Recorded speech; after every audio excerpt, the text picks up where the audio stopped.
Hello, magandang tanghali mga lods. Magluto tayo na ngayon ng ulam ko na sinigang na ulo ng salmon. Ayan o, ayan na, ayan kung ulo na. Wow, yummy, sinigang na salmon. Ulo mga lods.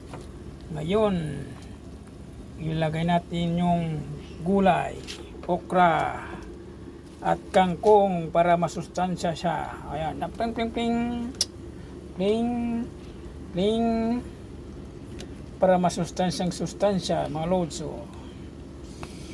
yan yung yung sibuyas, kamatis at luya mga lods. Pantanggal din ng lansa mga lods. Hindi malansa mga lods. Mapapaibig ka sa sarap mga lods. Ayan. Okra at saka kangkong saog mga lods. Unahin muna natin yung kangkong kasi medyo matigas to eh.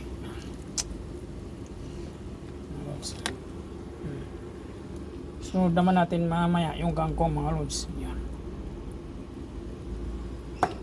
Ayan ang kangkong.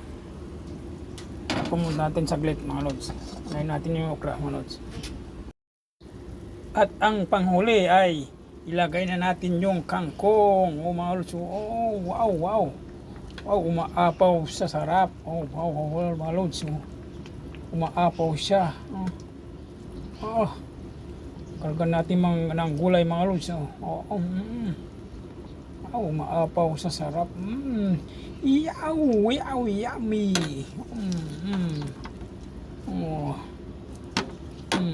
Templado na yung mga lods. Tinikman ko na yan. Ayos yung lasang sinigang na salmon mga lods, walang kalansa-lansa mga lods. Yummy ang mga lods.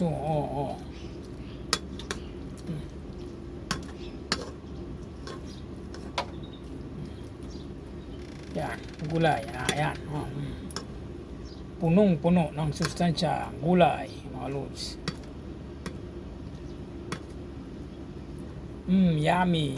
Tikman natin ulit mga lods.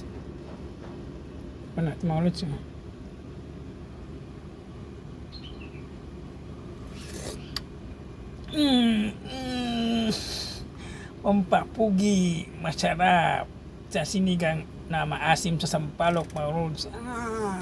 Lalong pumogi si Mr. Pogi.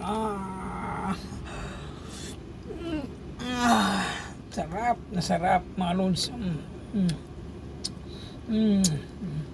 Kaya mga lods, sa isang kulo na lang hanguin na natin mga lods. Bye bye mga lods, thank you for watching. Bye bye mga lods, thank you for watching Mr. Pogi. Joke lang.